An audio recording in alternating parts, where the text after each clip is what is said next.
Okay, in the next video, we'll dive into the actual text of Paul's letter to the Romans. But first, just a little bit more about the context that we need to really understand why we're reading it.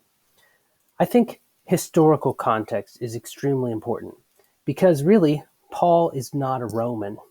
To understand Paul's letter to the Romans, we need to understand that he comes from Judea, from Jerusalem, from the same place where Jesus lived, which is kind of like a small corner of the Roman Empire, a nowhere in the ancient world.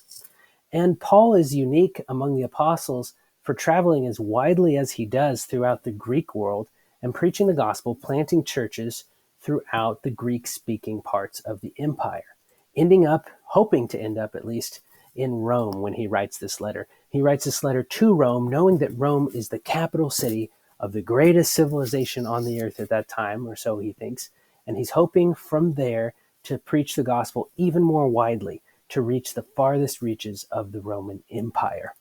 But Paul is mindful of where he comes from, which is why I think he says over and over again in Romans, first to the Jew, then to the Greek or Gentile. Every time you come across the word Gentile, it should probably be translated Greek, because those are the two differences he's trying to hold together in this letter. He knows he's writing to Jews. Many Jews will read his work. He himself is a Jew. Jesus was a Jew, but he also sees himself as writing to the Greeks and preaching a gospel that the Greeks can understand.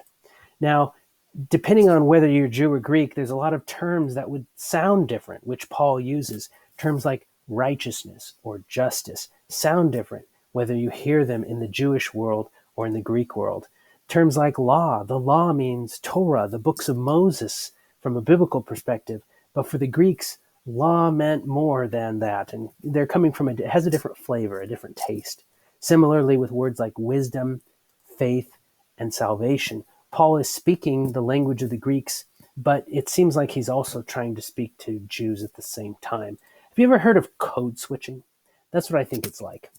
Code switching is when, for example, you speak one way with your teacher in the classroom, but you speak a different way with your friends on the playground. You're code switching. One language is appropriate for one context and a different one for this. I think Paul is a master code switcher in the letter to the Romans. He speaks about law and justice in ways that would make sense to the Greeks and in ways that at the same time can make sense to his Jewish audience. One more complicated thing we have to keep in mind is this letter has a long history in the church as well. So besides understanding the historical time in which it was written, it helps to realize that a lot of the history of divisions in the church come back to different ways of reading Paul's letter to the Romans. So, why is this so important? When we read something like, in the gospel, the righteousness of God is revealed, we can't just take for granted that every other person reading with us thinks the same thing we do when we come across the word righteousness or justice. In fact, it matters a lot whether you're reading it as a Lutheran, a Baptist, or a Greek, or an ancient Jew. All of us are going to hear some of these phrases differently. So I think a great way to start off diving into the letters to the Romans is to try to define for yourself these 5 key terms: righteousness, salvation, faith, gospel, and law. Define them for yourself, and we'll see as we read Paul's letter to the Romans if Paul is thinking of the same thing you are when we read these terms.